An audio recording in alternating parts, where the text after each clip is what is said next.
Welcome to Corrective Consciousness, episode 64, the podcast about our lives and love of pop culture. I'm your host, VyseTheBold, and this is... Lotus Prince. And PyroJackFrost. So, another PyroJackFrost episode. Whoa. We've been blessed. I think the world's going to end. Oh my god. Better get all that Corrective Consciousness goodness in before it all fades away.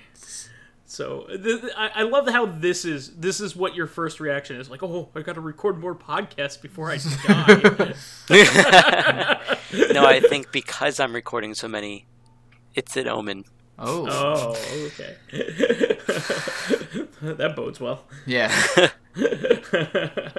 Well, having said that, and on that chipper note, why don't you take us away here, Pyro? What are you up to this week? A great way to start from that, I guess, tale of woe is the one of the main games I've been playing over the past week and a half so far, I believe it is Danganronpa V3, Killing Harmony. Are you enjoying it? So yeah, I want to talk a little bit about it. Obviously no spoilers because I know that Lotus Prince has not yet played 2. I have not beaten 2 yet. I've gotten halfway through it. Okay, so you've been playing 2. Yeah, so no spoilers. So first of all, this is not a sequel, at least as far as I can tell currently. And from what we've heard in the news going up to this game is that it's supposed to start kind of the only recurring character is Monokuma so far. Okay. Well, like 2 is kind of weird in that you don't know how it fits. Yeah. It probably until the end, I assume. Correct. And that's why I don't want to say if this is exactly a sequel or not. They could do some weird thing, but at least in terms of prior information, they said that 2 was a sequel before 2 came out, and they said that this is not that Danganronpa 3 ended the trilogy, and this is kind of starting a new not a new series because it's still Danganronpa, but like I don't know if they said a new trilogy, a new saga. Yeah, that's saga, a better way of saying it. A new saga. Yeah. It could be a sequel, for all you know. They could do something really weird at the end to connect it all together. It could start a whole new trilogy or whatnot. I have no idea. It is kind of funny because they do tease in this game Ultra Despair Girls 2, but I'm pretty sure that's just it's just a joke because they said it in a joking manner. Oh, okay. Like the search for more money. Yeah. Kind of. It was some way like that. Like, oh, what's this game? Ultra Despair Girls 2? I've never even heard of one. Yeah, I've seen stuff like that, like in Deus Ex Human Revolution, that was made by Square Enix, and every once in a while you could find like a Final Fantasy, I think it's like 27, like poster like on the wall or something ridiculous, where it's like 17 or 27. That's yeah, funny. so I guess that relates to Eidos doing that port of Final Fantasy VII for the PC. Maybe. Unlikely. So far, I like the game. But I think I like it more because it's a Danganronpa game than the actual game itself. Huh. Sure. You like the story, right? Yeah. Yeah, I mean, I just beat the second class trial today, actually, and it's okay. And I think one of the issues that I'm having more with this game than I did with the other ones, but the same issue that I had in all 3 games, is there are some times during the class trials where you need to, like, you know the answer, but you just don't know how they're expecting you to get that answer. Yeah, your character can't quite put it together yet. Also, there's for both class trials so far, it could just be me. I could just be out of it every time I did it, but when they tell you to accuse someone, it kind of felt like it was out of nowhere. And I'm looking at it like, wait, what? How am I supposed to pick someone out of the information that I have? Oh, wow. It didn't feel like I had enough information to pick the person, but then once I picked the person, it's like, okay, yeah, I guess that makes sense. I could see that. So I think they have more of an issue of getting you to follow their train of thought than the other games did. But again, the story is interesting, so that's a positive. The second Phoenix Wright game was a lot like that. It was like I know what I'm supposed to do, but like just won't let me get there. Like Mm-hmm. it's making me complete too many mini steps when there's already a good logic base for the conclusion, you know. And it could possibly be because they did add several mechanics to this one. So in the second one, they added a few mechanics. So I'm just going to go through them. This isn't spoiler at all. Actually, one of them, once I beat the game, if it's going to go how I think it will, might be a spoiler, but you find out the game mechanic at the beginning of the game, so it doesn't really mean anything. One is that you can shoot lie bullets now. Oh, wow. Technically, any truth bullet, if you hold the triangle button, it turns into the opposite meaning, and you can use it as a lie. Now, there are several parts about that. One is there are, at least in the first 2 trials, there was twice where you had to use a lie. And I think that their explanation of it in the game and in the promotional material is sometimes if there is an airtight alibi that someone has or airtight conversation that's going on, you need to lie to move it forward. Yeah, I guess the logic is you're right. You just can't get past this one little obstacle that shouldn't get in the way of accusing the guilty person, but it just is. So you gotta direct the conversation. Have to lie. But so that's one. Now, one thing that I could have sworn I read, but I thought I read somewhere, Spike Chunsoft, who are the developers of the game, said that you can beat this game without lying. Oh, but damn. That's not true. That is not true. Oh, it's just not true. There's once in each trial so far that you have to lie to move forward. The first trial is so they can show you what it's about. Uh-huh. And the second trial, they're the only way that I could see, and I actually looked at online afterwards. Everyone said that you had to lie to get through this one. So, but there are what's called... well, that was Spike Chunsoft's metagame. It was lying. That's a good point. There are uses for lies otherwise, though, because there's what they call... not backdoors, but backroutes, I think it's called, where there are times when you actually do have a choice whether you're going to lie or tell the truth. Oh. And I believe, as far as I know, that it just opens up like a shortcut you still get the same result at the end, but you're lying to get the result instead of telling the truth. And I think there's like extra dialogue you get. There's extra scenes you might get from that. Apparently, there might be scenes that lead up to the next class trial that you get if you take a back route. But I'm gonna wait. I'm not gonna try any of them until my second playthrough, I guess you could say. So, question? No, I just all I was gonna say is I really want to beat the second one. Yeah. But I'm halfway through it on the Vita, but I just bought it on the PC, and I kind of want to play it on the PC. I think it's better on Vita, technically. It feels like, to me, I was thinking of buying it for PS4. Well, first of all, I bought it for Vita so I could play it on my commute, but I was thinking of getting it for PS4 or PC. But it could just be because I played the other two on my Vita, so I'm used to it, but it feels like a mobile game to me. Okay. Well, not mobile, but like a portable game to me. I mean, it was... I mean, Danganronpa 3 is different, but 1 and 2 were only made for the Vita, and and then they were ported later. Technically for the PSP. Oh, okay, fair enough. Yes. But still, 2 was also PSP?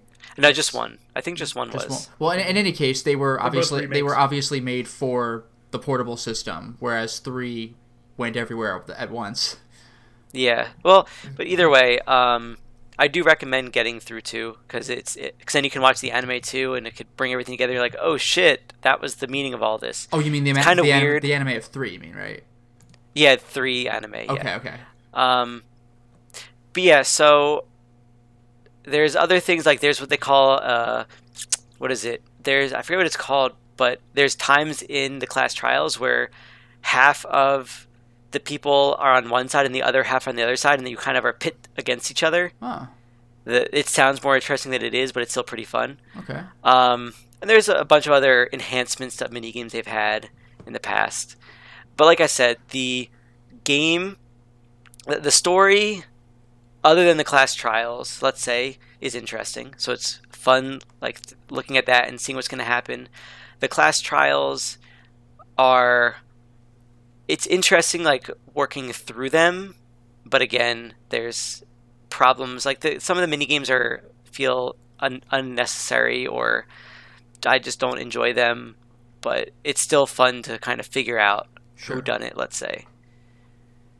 So yeah, I will keep updating on that. I would say you should check out the Danganronpa VR trial. That's right. Next time soon. Yeah. Have you tried it? I haven't tried it. I know it's I think it's mostly just like a VR remake of the first trial and the first game. Yes, okay. That's exactly what it is. Yeah, you could look around the courtroom and everything. It's just like, it's funky. Like, students jump in front of you when they're doing their testimonies. I just think it would be fun because we all three of us love the Danganronpa games, and I have a PSVR, so you should give it a shot. Yeah, sure.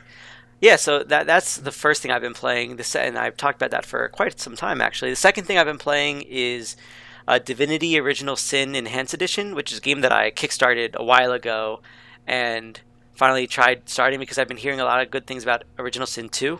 So I wanted to beat the first one. You know what? I'm super interested in this series because apparently people are raving about the last two games, but apparently it's an old series. It's a very old series. Yeah, I've heard Divine of it from a Divinity. There's Divinity, Divine Divinity, Divine Divinity 2, or something like that. There's at least 3 or 4 games before Original Sin. But apparently, the two original Sin games are blowing it out of the water. People love them, and what are they, a Diablo type game? Is that what? No, they're more like Baldur's Gate.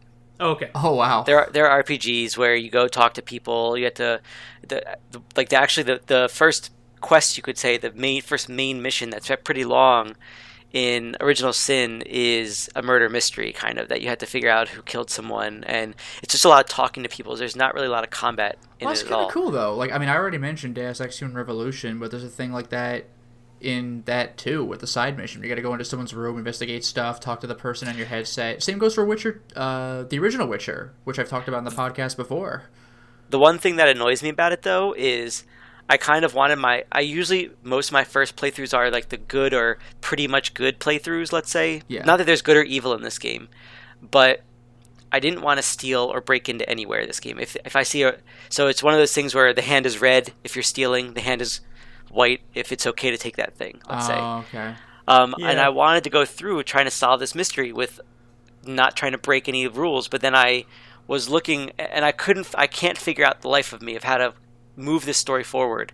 And then I found out that you have to break into someone's house to move it forward, and I'm like, I don't actually like that fact, because there should be multiple ways that you can go about moving it forward. There should be an honorable way of doing it, right? Yeah, which I'm going to double check before I do it, but it seems like that's the only way, because that's kind of railroading in a way too. With a game like this, kind of like Baldur's Gate, there should be multiple options for each thing to progress. Especially because, I don't know about Divinity, but in something like Baldur's Gate, if you say, kill a town guard or something, then you have, I forgot what it's called, but basically your reputation points, go down and stuff like that. So I don't know if Divinity has that, but, if you're enough of a dick, people will hate you. Or if someone, also there's a part in Baldur's Gate where some random stranger comes up to you and he mistakes you for somebody else, and he's like, "Here's the 500 gold I owe you." And if you take it, he'll just be like, "Well, we're paid off, buddy." But if you don't accept it, then he's like, "Oh, thanks for telling me." And your reputation goes up by 1, and that's really hard to do in Baldur's Gate. Well, Dungeons and Dragons is very much based around the alignment system, so that Baldur's Gate just is a straight up D&D game. Yeah. But Divinity does have reputation, but it's per character, let's say. So my reputation for the mayor might be really high, but my reputation for a shopkeeper might be really low, depending on how I interact with them. I actually like that system. That's similar to what happens in Alpha Protocol, which it's all about your relationship to the person in front of you. Nice. It's like real life. One person can like you and the person world can hate you. Yeah, the world doesn't suddenly know and all like you or all hate you. Yeah, so the game is fun. There's lots to it. Your characters have skills, traits, attributes. You get new ones from leveling up.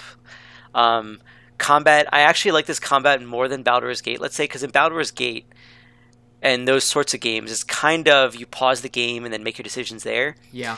In this game, every turn a character has, they have action points, and skills use a certain amount of action points, and you can just end your turn to save them up for another turn, let's say.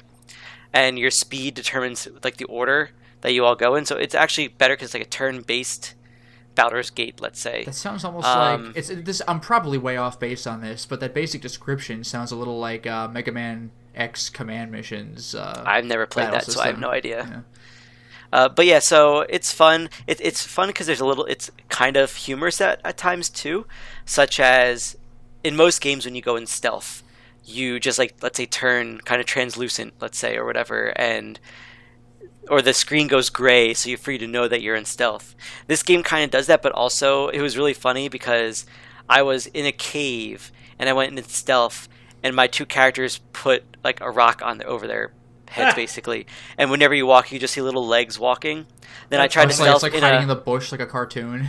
Actually, I was hiding in a hotel, and they had a little like planter that they were hiding behind. Hilarious. Let's say that's pretty amazing. There's a little bit of comedy, and that the reason why I wanted to finish this one is I heard someone on another podcast I listened to talking about 2, and in 2 you can actually, you're not all human. You can choose to be a skeleton, but if the townsfolk notice that you're a skeleton, they'll attack you on sight.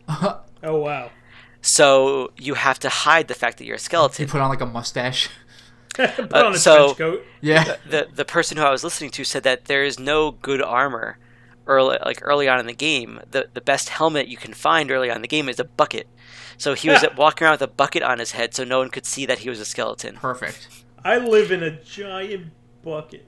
Yeah, so things like that. It's funny because like this game is serious but at times comedic, so I enjoy it. The only downside is that it's an RPG, I would say. And after beating Final Fantasy 10 and 12, whereas halfway through them, even just halfway through those games themselves, I felt like they were a job more so than I was having fun with them because they're so long. I'm hoping that I can finish this game, but again, if it starts to take forever, and I might want to move on to something else. But I can't blame me there. It's my game for now, at least. And then other than that, I've been continuing with Grand Blue Fantasy, which is that mobile game I've been playing on my phone. But that's about it. So Lotus Prince, what about you? All right, well, a couple things I can mention relatively briefly. The first is the Undertale Let's Play. By the time this podcast goes up, the final installment will have gone up for patrons, and for everyone else, it'll finish in about a week. So it's cool to finally have the whole thing online, and I just look forward to seeing what people think of the game. And a lot of people have already seen it because it was like the hottest thing when it came out. So at the very least, I look forward to what people think of, our reactions to it.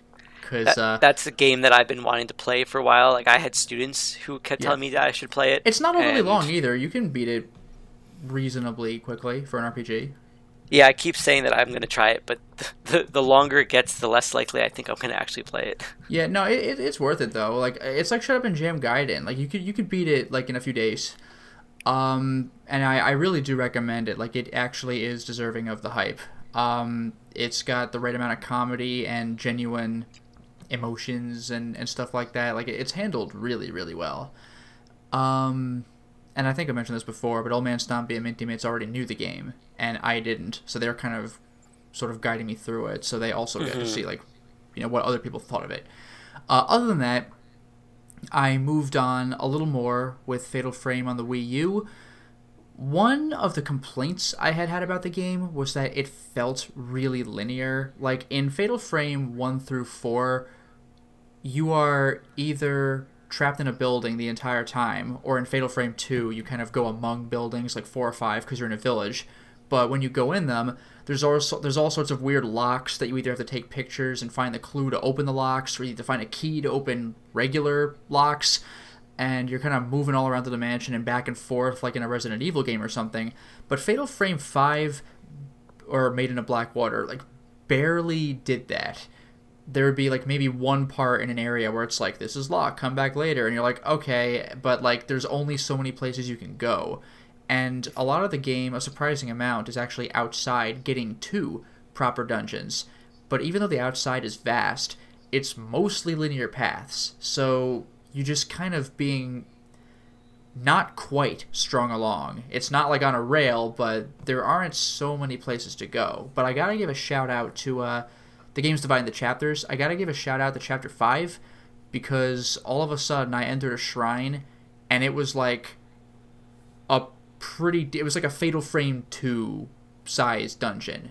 I say 2 because 1, 3, and 4, the dungeon is like the entire game, but 2, like I said, is split into 4 or 5 dungeons, and this dungeon in 5 felt like something out of 2, so that was kind of cool. And there were some doors I still just couldn't open, and I'll be doing that in a later chapter. So all of a sudden, Fatal Frame 5 has felt like a Fatal Frame game. It plays like it fights like it, but the dungeon layout just felt a little off to me until Chapter 5. Then all of a sudden, like, hey, here we go. Also, speaking of feeling like other Fatal Frame games, it kind of calls back to 3 in a way, in that you go through all this hell, but after you beat chapters, you kind of go back to like home base and chill out, and you can walk around that building a little bit. It hasn't become haunted like in Fatal Frame 3, but you know damn well it will. I think I actually was able to take a picture of a ghost once, not an enemy ghost, but like you know perfectly well it's going to happen. Like, how could it not? Also, there's a callback to Fatal Frame 4, which nobody played because it didn't come out here. But starting in Fatal Frame 4, whenever you pick up an item, normally it works like Resident Evil. You walk up to the item, press the grab button, and it's like, boom, you got the item. But in Fatal Frame 4 and 5, it shows a thing of your character very slowly reaching her hand out to it, like almost there, and you're like, why are we making this creepy? Like, it's just it's just taking extra time. But every once in a while, as you grab an item, just before you do, a ghost hand might suddenly lash out and grab your wrist, and you gotta shake it off, and it deals minor damage. So every time you pick up anything in the game, if you ever see a ghost hand, you have like a half to a full second. I don't even know if you have a full second, maybe a half second, to suddenly release the grab button and pull your hand back. And whether you get grabbed or not, the ghost hand will be gone the second time. So it's just a little like, oh. Is that random? Like, it might not happen the second playthrough? No, it is. Because that seems kind of annoying. No, it is random. I don't know about 4, but in 5, I redid a chapter because I missed like a side thing I could do, and I absolutely got a ghost hand on something that didn't have it before. So it keeps you on your toes. It seems kind of obnoxious, though. Well, not really, because it could be worse, because you're going to take forever to grab an item no matter what, but this kind of keeps you on your toes because it's a horror game. So it's like, do I have to quickly let go? Like, so it's not annoying enough. And also, speaking of being like any other Fatal Frame game, it took me a while, but I finally ran into my one-hit kill ghost, like the big scary thing that's totally going to be the final boss, but when you first see it, it's like, don't touch it, or it will either one-shot you, or if you have one of those resurrect me when I die items, it'll immediately activate one of those. So whenever you see it, it moves slowly, but you're really stressed because you have to run away from it. Ironically, the fact that ghosts can move through walls saved my life, because I was running through really narrow, winding hallways, and I had to double around a corner to get past this thing, and I went the wrong way, and I had to double back, and I'm like, well, I'm dead. But it instead did the shortest distance between 2 points is a straight line, even if it's through a wall. So she went through a wall to chase me, and I'm like, oh, good, so the path's open. And I was able to run back around. That was kind of nice. Only going to mention 2 other quick things. Just tonight being Sunday, I went over to Mr. Ryu's place, and he showed me, well, actually 2 things. I showed him a movie that it would have been the coolest goddamn thing if we had seen it in high school, but now it's kind of just funny to watch because of how try-hard it is. But the movie Equilibrium, like, it's got really cool. That movie. It was cool back in the day. Yeah, it's really fun to watch. It's got cool gunfight scenes, but it's so like, dude, come on. Like, I mean, like, because it came out after The Matrix, it feels like the everyman in high school, like, I'm also gonna wear a trench coat and do cool karate moves with guns. You know? It just feels like that movie. It kind of, I get I feel like the kind of aesthetic is so overdone now that it's like, it's hard to take anything that does that seriously anymore. What really makes me not take it seriously is ironically not the movie's fault at all, but it's the I don't even know if I would call it the tagline in the movie, but in really big letters on the DVD box's cover, it says, like, forget the Matrix. And it's like, oh, dude, you picked the wrong fight, buddy. Like, you picked a fight with the movie that, like, redefined, like, a decade's worth of movies.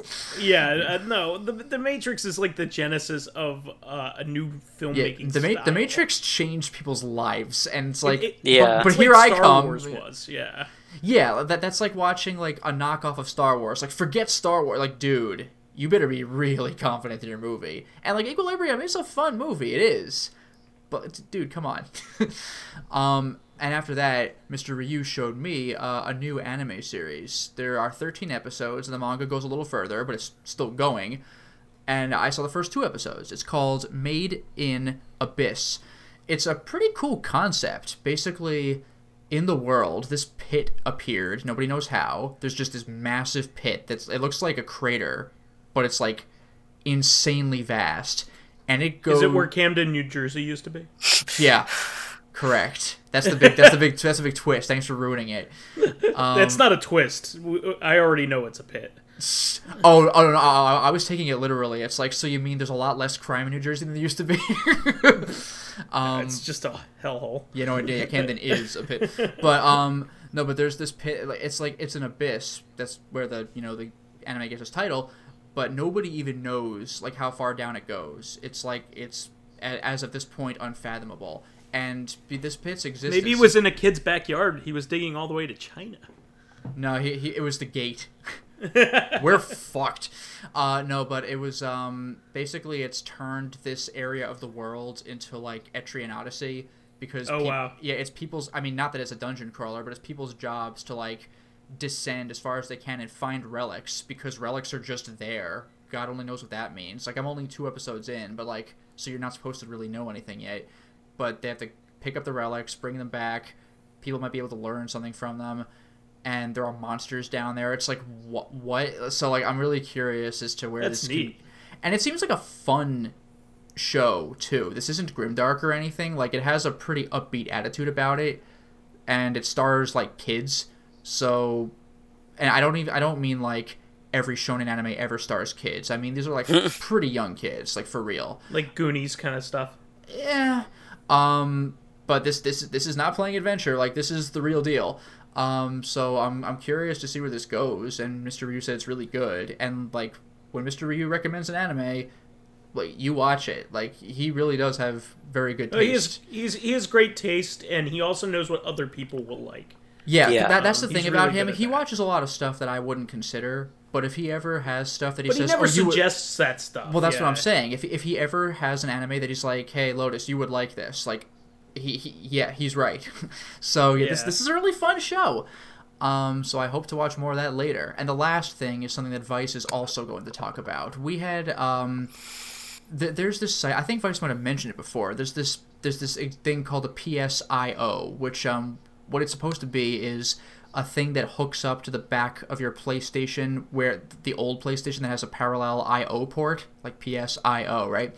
And but you don't just stick it in like you would like a different mod device. This is something that has to be carefully like soldered on by like professionals. So, well, not entirely. So I'll tell you what they do is for. Okay. So you can just stick it in the back. However, what the modification does is it detects whether there is a disk in the system or not. So it detects on whether you want to boot it as a regular PlayStation 1 or to boot it using the PSI device. That is what the modification is for. Okay, fair enough. So Vice had gotten one. He had actually gotten one before, but that system is, let's just say, it's been compromised, to make a long story short. So he was ordering another one, and I ordered one for myself as well, because I missed my chance last time, so I had to wait a quarter of a year for another opportunity, because this stuff does not come out often, because these guys just make the things themselves. And so we each have a PS1, and we cracked ours open and took out the green main board from them. It was interesting, because Vice and I had different problems with our main board. Like, Vice had a little Yours was easy to fix. It just I guess it looked scarier than it was. But yeah. So Vice had a thing where one of the cables in the PS1 was supposed to just you just pull it out with your hands, but the carriage it was in popped off of the board with it, which basically means your PS1 is dead now. Like you're done. Like that part's not supposed to come off. Yeah, essentially the whole socket that provides the lens with power popped off. Like all of the traces and stuff peeled off. Yeah, so all that's left is 4 little metal strips where like it was supposed to have been soldered on. And for me, my part came off easily, but I had a ribbon cable on my my optical drive, my lens, and it was just jammed in there real good. That was the thing. It did come out, and Vice was able to get it out by careful prying and like with a little screwdriver to use it for leverage. But I had tried to just pulling it out with my hands before because I was checking on YouTube just to double check that I'm not screwing things up. And it looks like you should be able to just pull it out. But my thing was really jammed in there, and I was afraid I was going to tear off my little carriage that thing was in. Like, if I had just been like, that's it, I'm just going to tear it out in one swift pull, I think they would have ended badly.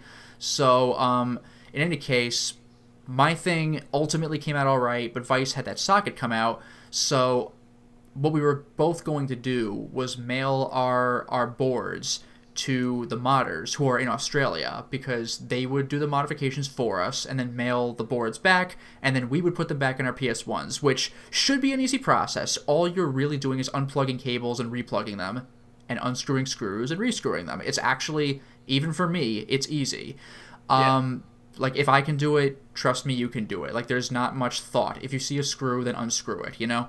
But the thing is, though, Vice's board was compromised, so either he would have to buy another PS1, which isn't too expensive, but, you know, it sucks. It's just annoying. Yeah, it's like, God damn it.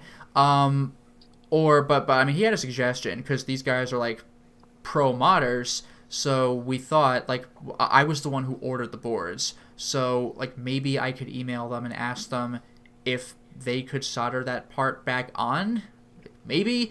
And they actually said they would, so that was really cool. Oh wow! So like that's pretty awesome. I mean, like, I wasn't sure that they would do that because I'm just giving them more work, but they were like, yeah, well, we'll solder it back on. So if that ends up working, then that's wonderful. So I mailed the boards out today, and again, today being Sunday, and so we'll probably see them in like at best November. But I expect I was just gonna say like a month. Yeah, because, like, November is when the stuff officially comes out, so if we're lucky, November, maybe December or something, but we're moving now, so, sure. So I'm rather excited about that. If all works well, then we should be able to play, PS1 games on an SD card, if I could just find a way to, like, have the fan translation of Kingsfield 1 or Echo Knight 2, if I could find a way to put those things into one file, instead of, like, you know, on an emulator loading the game and loading the translation, then that would be gold. Yeah. Yeah, we got to come up with a nice library. You and I, we gotta come up with games that we want in the right format and all that stuff. So yeah, right now my main concerns are, I mean, just on principle, Police Knots translation. I know you already have that. But I would also like I said, Kingsfield 1 and Echo Knight 2. Those are my top priorities, especially Kingsfield 1, because I want to play the Kingsfield series, but I'm neurotic, so I want to wait till I get Kingsfield 1, like, which only came out in Japan. The American Kingsfield is actually Kingsfield 2, and our Kingsfield 2 is Kingsfield 3, etc. Yeah. I particularly want a bunch of the rare shmups for the system that only came out in Japan. Oh, actually, you know what would be interesting? I forgot about this. Clock Tower First Fear. The remake of the Super Nintendo Clock Tower. Sure. Apparently it has a little bit of extra lore and stuff like that. I think it has a mouse support too. Oh, finally. Yeah. Because the SNES one didn't, even though it was obviously a point-and-click game with a mouse cursor. Yeah, I'm pretty sure it has PlayStation mouse support. Oh, I mean, I don't even have a PlayStation mouse, but just on principle, like, thank you, like, righting the wrong of the SNES. Yeah, you could get a PlayStation mouse pretty cheap. I'm sure I could. It's a pretty cool thing to have for a few of the games that we like. So yeah, and like again, going back to the mouse thing, like bafflingly, Police Knots did not have mouse support, although it of course had. No, it does. Oh, it does. Mm-hmm. Oh no, you were using a mouse. Oh, it didn't have light gun support. Was that what it was? Correct. Which is weird because it's clearly a light gun game. Well, the original version of the game definitely had you using a mouse. So I mean, like, it's meant to be light gun-like action, but yeah, it just amuses me because, like, in a New Game Plus, your pistol turns into Justifier. Yeah, it is the Justifier. Yeah, which is kind of funny. So you'd think it would support the Justifier, but whatever. Yeah. Oh well. So yeah, that was me. That was my week. So how about you, Vice? So I finally beat Rise of the Tomb Raider. Hey. Oh, nice. So I can move on to something I'll like better. Yeah, I was gonna say they can stop complaining about it. Yeah, I know. I know it's my own fault for continuing to play something I don't like entirely enjoy. But I was dedicated to beating it. It was just one of those things. I understand. Yeah. When you play a game, then you're just like, I gotta beat this. It's like I don't hate it enough that I'm gonna stop playing it. Well, the thing was, like, I really enjoyed the first one. I really enjoyed the Tomb Raider remake or reboot, and it was quite a fun game, and I generally love those style of games, and I just didn't like it. It's just the story beats were dumb and uninteresting, but usually the story doesn't turn me off a lot from those kinds of things, but I guess maybe more and more, like, good story is attracting me in those kinds of games, so it's more of an essential part of it. I mean, what made Uncharted 4 so good was the story. Like, the story was great. Yeah, it's funny because, like, I am willing to forgive a lot if the story is really good. Yeah. Like, I mean, like, me too. Even bad gameplay, as long as I can play the game somehow, I will look the other way to quite a degree if the story is worth it. Yeah, and so, like, I'm just glad that I beat it and I can move on. I kind of was having a hard time thinking of what I was going to play next. I know that's kind of goofy considering how many games I have, but, like, I mean, I've seen like parodies of this where you know how like we have like 500 channels on TV. It's like there's nothing on. I mean, it makes sense that it's like you have 10 games you want to play. How do you choose which one of the ones comes next? That's the thing. Yeah, if you only had 2 games at home, you'd be like, well, the one I like actually more. Even better if you only had 1 game. A big part of the problem is that like Lotus, every game that I own comes with baggage. Yeah. So like, therefore I have to play, like, the game before it according to my brain. Everyone's talking about how cool Nier Automata is. So, like, or why don't I? I have to play all of the Drakengard 1 and 2 and Nier and Drakengard 3. Like, son of a bitch. This is exactly the same kind of thing I go through, except, like, every once in a while I'm like, all right, Andrew, just shut up. Well, that's the thing. Everybody says, "Oh, you don't have to play Drakengard 1 and 2," and I'm like, I know. It's just like me playing the Assassin's Creed games. Like, oh, you don't have to play Assassin's Creed 1. Assassin's Creed 1 sucks. I'm like, you know, the funny thing is, I might actually make an exception for that. Like, I don't care about Assassin's Creed, so, like, well, people love 2. In a very rare case, I probably would jump straight into, like, 4 or something. Like, I don't whatever. Just Assassin's. It's also the case with, like Saints Row. Like, nobody's going to tell you to play the first 2 games at this point, or at most the first game. Nobody's going to tell you. Yeah, I rarely see 2 on store shelves anymore. And I don't think I've ever seen a copy of 1. What system was that even for? One was the original, like, GTA like game for the 360. Like, 360, it beat GTA 4 to the market. So that's why that game was as popular as it was. Mm-hmm. It was the first open world crime game for the system that was, like, quality. You know what I mean? Like, but it ended up becoming, like, the parody series, right? Yeah. Like, which is actually a great thing that it did. Because, like, both series exist and you can like them both. Yeah, it has its own identity now. It's not like, them. Well, this just makes me think of GTA.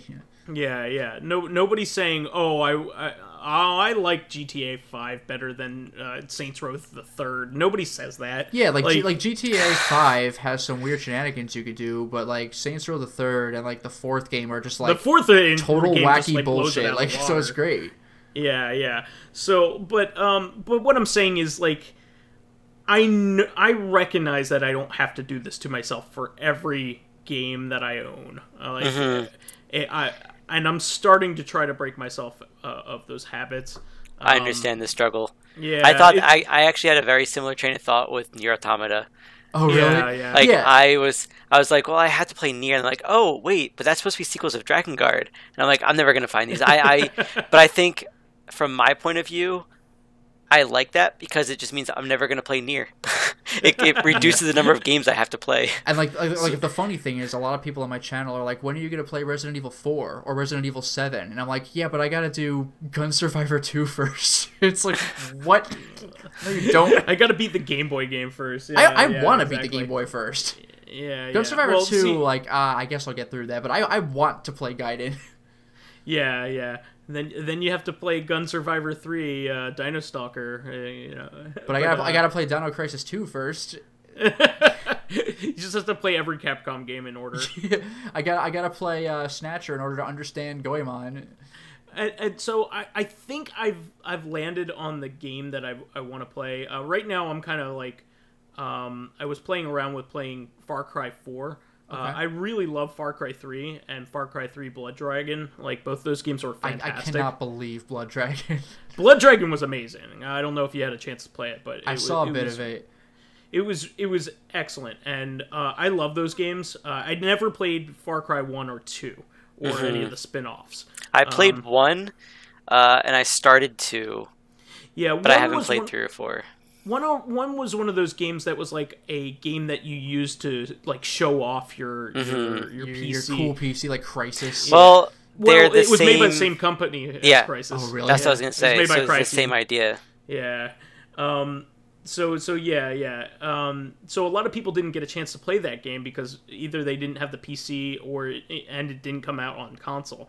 Like the console versions of Far Cry 1 are actually like 2 spin-off games that are different games. Oh wow! They are not the original Far Cry game. So anyway, a lot of people like Far Cry 2, but you have severe limitation in that game because you have like malaria and you're dying of it. Oh, so you need to constantly like you're constantly ticking down, let's say, and you have to constantly give yourself like the antidote. No, you know what the single best part of 2 is by like a million miles? Picking out like your heal. Yeah, the thing is command. Yeah, the thing is in Far Cry 3 and 4, like when you heal yourself, it's contextual. Like if you jumped off a cliff and took fall damage, when you heal yourself, you like unbreak your fingers and it's like it's uncomfortable to watch. But in Far Cry 2, your heal animations will be random. So like I hope that what you're doing makes sense with the situation. So I saw a YouTube video where somebody went in underwater and just stayed there until he started taking drown damage. So he was basically constantly taking damage. And so he kept healing himself while he was underwater. So while he's underwater, he's healing, and he's like unbreaking his bones and pulling pipes out of his body. It's like, what the fuck is happening underwater? It was really funny. Well, I like this style of game, like, where you use camps and like to and towers to unlock parts of the world and stuff like that. Mm-hmm. Like this was done in Mad Max, it was done in Far Cry and Assassin's Creed, and now Breath of the Wild has that as well. So like I like that type of game, I like that style of game, but Far Cry 4 doesn't seem like, other than maybe the story, like it's a big leap from Far Cry 3. Far Cry 3 was like a huge leap from Far Cry 2. So like 3 was like a really cool game because of it. And Far Cry 4 seems like a very, very small iteration. They made Primal after that, which maybe might be cool, because Primal is like like a prehistoric Far Cry, so it doesn't have any like a map or anything like that. So I heard it was good, but it was basically just a rehash of 3 in a way. Yeah. So, and I'm interested in 5 because it looks like the story might be really interesting in 5. Yeah. So, I'm looking forward to that. By the way, it's a good thing you're picking 4 to be the game you play next, because you can beat the game in like 7 it doesn't take long. No, you could beat the game in like 7 minutes. by not like leaving, by staying in that room that Pagan Min Pyro, tells do you know about that? No. In the beginning of the game, you meet like the guy on the cover, the guy in like the pink suit. Yeah. Who's gonna be the villain. Yeah. So when you first meet him, you're at this long, lavish dinner table, and eventually the guy's like, "Oh, wait here for just a bit. I'll be right back." And he gets up off the table and he leaves. And then you hear like screaming in the background, and like the game just lets you sit there, and that's when you're like, okay, so you like get up and start playing the game. But if you actually you want to go save your friend. Yeah, but if you actually sit there and just wait like 7 to 10 minutes, the guy eventually actually comes back. He's like, "Thanks for waiting," and he just escorts you to a helicopter and you leave. And it's like an Easter egg like ending. You just beat the game. Wow, it's hilarious. Yeah. So I do want to play this, but more and more I'm thinking either when I'm finished this game or I might just abandon it. I want to play Red Dead Redemption because my brother loved it and so did everybody else. Well, the new one's coming out and it looks damn good, and the original was really good. So I think I might just do that. I think you better play Undead Nightmare so you can understand Red Dead 2. Well, if I was being really obnoxious, I'd go back and play Red Dead Revolver. On like PS2. PS2 and on the original Xbox. I mean, I do have it, and it was made by the same guys. So I mean, like, it's not related in any way other than it was made by the same people. Yeah, but, I think 2's a prequel anyway. Well, yeah. But like Red Dead Revolver is not related to the other two games, like in the slightest. Oh, so, I didn't know that. Yeah. Like in terms of story. Okay. So anyway, that's what's going through my head right now, and of course I'm gonna continue to have. I usually have a portable game and a console game going on, so I'm gonna continue to play Metroid Samus Returns. Sure. Okay. I hope that they make. I hope they make a. Well, it doesn't work quite the same, but I'm hoping for another one of those stupid meme pictures like Lightning Returns, Final Fantasy 13 or whatever it was, where she's just standing in front of a GameStop returning. Yeah, like Samus Returns, just like the 3DS game. The only other quick things that I wanted to mention was that the death of Xbox Live Indies happened. Yeah. Over the weekend on the 29th. So for anybody who doesn't know what the service was, so this was a section of the Xbox Live 360 arcade where people that weren't publishers could submit games. So basically people making games in their basement could submit games and sell them. And usually most of the games are like $1, $2, $3, on the way up to $5. I think they pretty much tapped out at $5. And there was a lot of garbage on there, kind of like there were... Tricky treat, baby. Yeah, but some of it was fun garbage, you know what I mean? Tricky treat, baby. But I think that's one of the games I have. That's such a piece of shit. You can't even control anything. Yep. You just look at the screen. But, a lot of it was experimental stuff. People's, like, college projects were on there. But it was cool because they had a venue to share it with other people, right? But every once in a while, there would be, like, a game that was really fun that would get on there. And occasionally, there's a couple really good classics. And the service just basically got entirely delisted. You can no longer buy any of the 3,000 plus games that were on there. And that happened after the 29th. So the 29th was the last day. So what I did was I went to a couple websites that had recently done like a best of list, and I just basically bought every game that was on the two people's lists. Jeremy Parrish of Retronauts listed 10 games, some of which I had already had,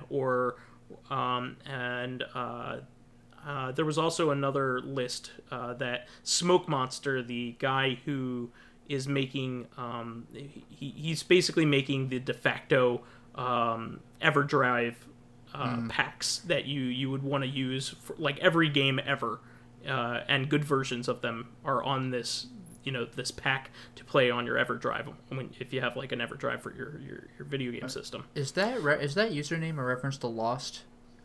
Yes, it most surely is. It most surely is. So anyway, he made a list of like 15 games that he really liked. And he apparently made an archive for some kind of fan channel, like if you have a modded Xbox 360, but I'm not getting into that. The modded Xbox 360 stuff is like way too scary for me. Like I'll mod a Nintendo system, but like anything that has like a heavy internet component that is still kind of alive, I'm staying away from that. So anyway, I got a chance to buy all those before it died. So I was happy to do that. I'm going to report back with some of the games that I really enjoyed, but fear not, the majority of the most beloved ones are now Steam games. They have proper Steam releases. A lot of the best, really, really good games. Notably, the Mommy's Best games, which were some really goofy, fun games called, like, one of them was called Shoot One Up, where, like, all of your, it's a shooter, like like an old school shooter, but all of your one-ups are on the screen at the time, and they add to your firepower. And, so kind of like, Galaga, but like, like an extreme version of it. All of your one-ups, all of your entire stock is on screen at once. Wow, so as you die, like, you just get less good? Exactly. That's brutal. Exactly. Well, that's like a lot of shmups, though.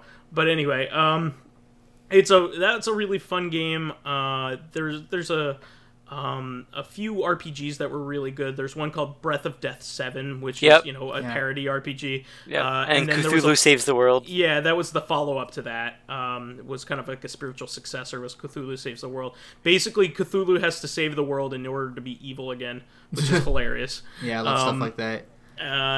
And then, like, there's just there's one called Protect Me Night, which is a really fun, like, 4-player game made by Yuzo Koshiro.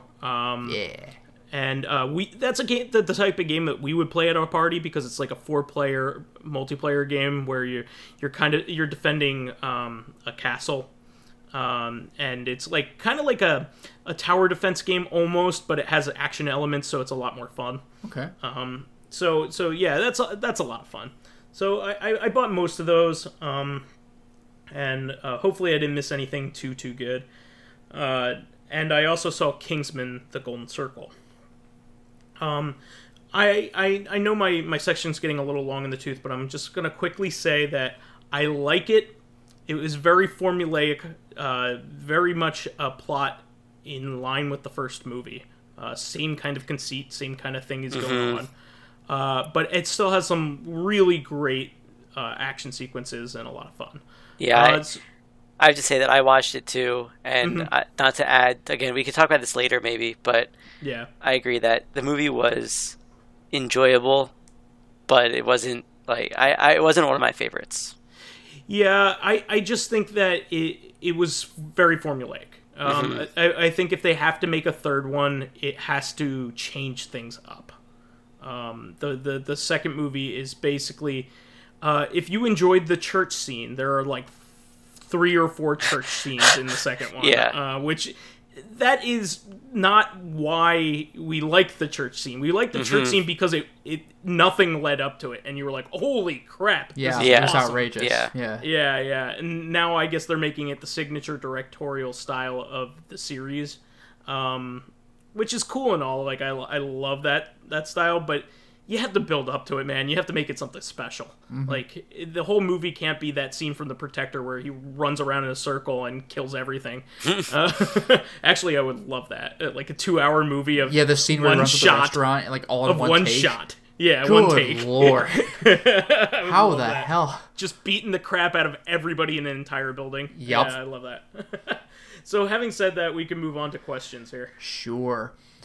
Okay, can you think... excuse me, Sabrina Hengel is asking this one. Can you think of anything that you would recommend for a lot of people to experience at least once, although you personally don't really like it or didn't enjoy it? For example, Sabrina Hengel cannot play any of the Souls games because she's bad at them, but she still finds them fascinating and thinks that everyone should try them at least once. Something like that.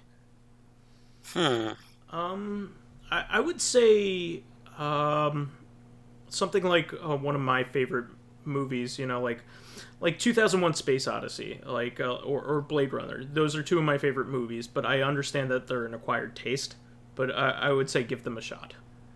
I can definitely, I mean, this isn't my own idea, but I definitely agree with, it's been too long since I've seen Blade Runner, but I definitely agree with 2001. Like, I actually liked that when I first saw it, but wow, you better be ready to sit down and study that movie. It's a hard movie to like, though. It's a hard movie to like when you first watch it, because it's odd. Yeah, well, I mean, the thing is, like, I first watched it when I was, like 29 or 30. Like, if I had watched that when I was a teenager, I would have been bored to tears in, like, 30 minutes. Yeah, I mean, the reason why I like it so much is I didn't get it. Like, when I watched it, I was, like, 16 or 17. Yeah. And I didn't get it, but I had known that it was held in high esteem. So I was like, okay, I'm just not getting it, right? Yeah. And it turns out lots of people don't get that movie, right? Yep. Yeah, like, that was I watched it when it was only probably 3 or 4 years ago, and I said I don't get it. But I also wasn't completely paying attention. And then this year, I'm like, you know what? I'm going to watch this again. The new one's coming out. I want to make sure that I understand any build-up. And after it, I'm like, I understand more than the first time I watched it, but that's still not much. Oh, you're talking about Blade Runner then? Blade Runner, sorry, yes. Yeah. So, here's the other backstory to it. Like, I read both of the books of both of those movies as well. Like, I studied these things, man, because like I watched this movie and I was enthralled. I wanted to know everything about them. So like I read the 2001 Space Odyssey book. I read When Do Androids Dream of Electric Sheep. I actually think that Blade Runner is way better. Really? Okay. Yeah. A lot of it's the aesthetic, like it's just and the way it's filmed. Yeah, I will what say, they do like, with it. like I said, I watched the movie years and years ago, so I'm not the best judge of this, but I didn't care for it when I saw it, except the visuals were fucking astounding. Like, they blew my mind. They still look good today. So, having said that, I do want to talk about that more later in the week. I'm not going to add much more to that, but I'm going to say that if somebody says something is good, give it a shot. Doesn't mean you have to like it. It doesn't mean you have to like it. Like, I'm not saying you have to like what I like. That's stupid. You're absolutely allowed to have your own taste. But give it a chance. You know? Yeah, I was gonna say that it's tough to tell. It's tough to say that there's like one thing that everyone needs to try. Yeah. Because everyone's tastes are widely different, and there is nothing that everyone will enjoy. But I will say that if someone's telling you need to try it, especially if they're telling you to your face, whether it's someone you know, or if it's something that there seems to be a general consensus that it's good, I would recommend trying it, like Vice said. And it doesn't mean that you have to like it. It doesn't mean that you have to finish it. But it doesn't hurt to try it, such as 4 Heroes of Light. That's a good one that you should try. Yeah, perfect. Now, actually, if I had to choose something, I guess I'll give 2 things, because one is obscure and it's not like, oh, the world must know or anything. But I might go with the anime movie Redline, because when I watched that movie, I thought it was good. Like it wasn't. It definitely was not my favorite movie, but like, you really should see it for the sheer effort put into the animation. Like, I've never seen an animated movie that smooth. It took like 7 years to make, because it was that's when I'm even going to show my girlfriend. She's not in the anime in the slightest. And similarly, oh, sorry, go ahead, because I was going to change subjects. But I was just going to say, like, that's one of those things, like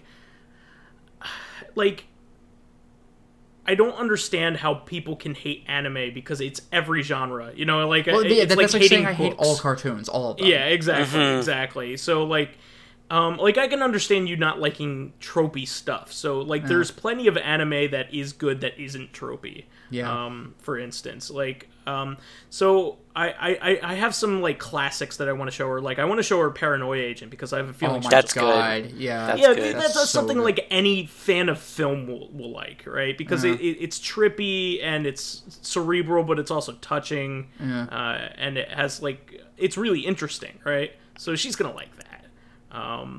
I have a feeling, but she, I have, like I want to show her Akira because that's that's the gateway drug, right? No, that is a good one. That's something I could easily see people like shying away from at first, but it's like that's an icon. Well, that's like the first first theatrical anime movie I ever watched. Like. And I think sorry, you can say your second one first, and then I'm gonna. All right. Well, I kind of had I was gonna have a movie and a game, but like for another movie in the same vein as Redline, you should watch it for the art. I would go with Hardcore Henry. That is definitely that is absolutely not a movie that everyone's gonna like because it's like they should. It's like a first person shooter video game. The movie, so like there's lots of reasons not to like that if you're not into that kind of thing. But like 100% of that movie was shot on a GoPro, and it does it without making you throw up. You'd think like, oh, first person can't handle it like the whole time, really, but like, no, man, they pulled it off, and it was fun. But that movie's great. But now, as for the video game, I could see this one turning people off because it's hard as shit. But I saw a bit of it on YouTube, and I saw some of it at Vice's place on Saturday. But Cuphead, that's another thing. Like for the art, like. That is a My girlfriend loved it. That is a 1930s cartoon, except you can play it. It is literally hand animated. Like this is not a digitized like computer generated video game. This is hand animated 1930s style art and animation. And I heard that it was tough as balls. Yeah, it's tough as balls, and I want to try it. You just have to see it and even hear it. Like a lot of games their soundtracks are coming out on vinyl lately because it's just in vogue. But Cuphead is the first game I've heard ever whose soundtrack sounds like it was specifically designed to be on vinyl. Yeah, again, that's next on my wish list. Yeah, it's got the 1930s aesthetic for the music, but like the opening, like the title screen is like a quartet, like it's singing, like a barbershop quartet. Yeah, it's a barbershop quartet singing the basic premise of the game, but in such an old-timey way. Like, man, like you can only listen to that on a record, and I don't even have a record player.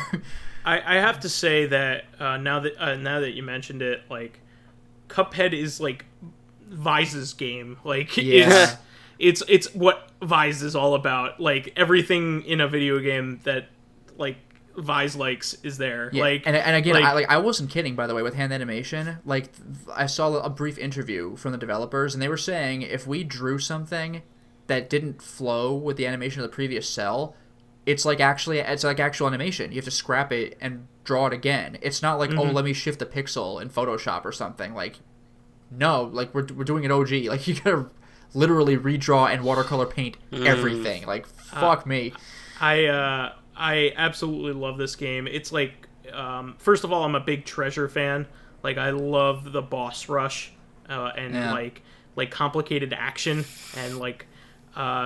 This game is it's basically like a New Gunstar Heroes game, but done in the style of like 1930s and 40s Mickey Mouse. Which it's incredible. It's just love. It's a black and white cartoon in color. And my girlfriend was just having a fun time watching it. Like you could just watch and listen to it. It looks like a TV show. It's a dream. Yeah. It's so much fun to play and just like pure joy. Yeah. I want to talk about it in the coming days, but that's also one of the side games that I'm playing because it's an arcade game, right? It's not it's going to be over sooner than later. It just is. But waiting to play more. So I know that Pyro, you want to say something here. I want to say it's partially because I can't think of one game that anyone should play, but I think it's less people needing to try things they don't like, but more just people getting out of their comfort zone. Because it builds character. It's very easy. It's very easy for people to tell others like, "Hey, you should really play this game," and it's very easy for others to say like, "No, I have all these other things to play," or whatever their excuse could be. But I think that there's nothing wrong with if you don't have anything else to do. Like I never think you should you also drop what you're doing to play something that someone else thinks you like. Because if you're in the middle of something. That's the thing, unless it's like a movie or a TV show. Yeah. But if it's like a game and you finish your game and someone said, "Oh, this is fun," like try it out. Even if you don't think you're gonna like it, unless you've played other games similar to it, try it out. And if you don't like it, there's nothing wrong with that. there's really there's no way that you can like everything. Like, my problem is that there's so many different games that I want to play, of so many different genres, but I don't have time for them. So there's nothing wrong with not having the time. I don't know where I was going with that at all, but yeah, just try things. There's nothing wrong with it. So I think we explored that pretty well. I mean, you should try things that are acquired taste, and maybe even a couple times. I would say, because like, first time is jarring with things that are unusual. Yeah. So like, it's kind of like we were saying with the movies. You know, give it an honest shot. You know, like. Yeah. Well, yeah, I mean, I've given Cauliflower an honest shot, and it just does not agree with me. The same thing happened with my mom with WALL-E, though. Like, she ended up liking the movie, but she was really not digging that first half where there was, like, almost no dialogue. Ironically, that was, like, my favorite part of the movie.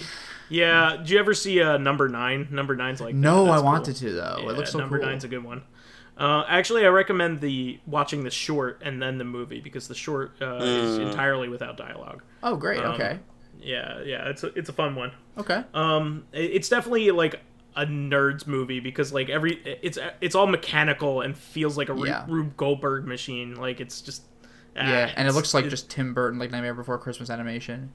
Yeah. He produced it, and oddly enough did not direct it or come up with the art style, but it's definitely done in an aesthetic that's similar to his. Okay.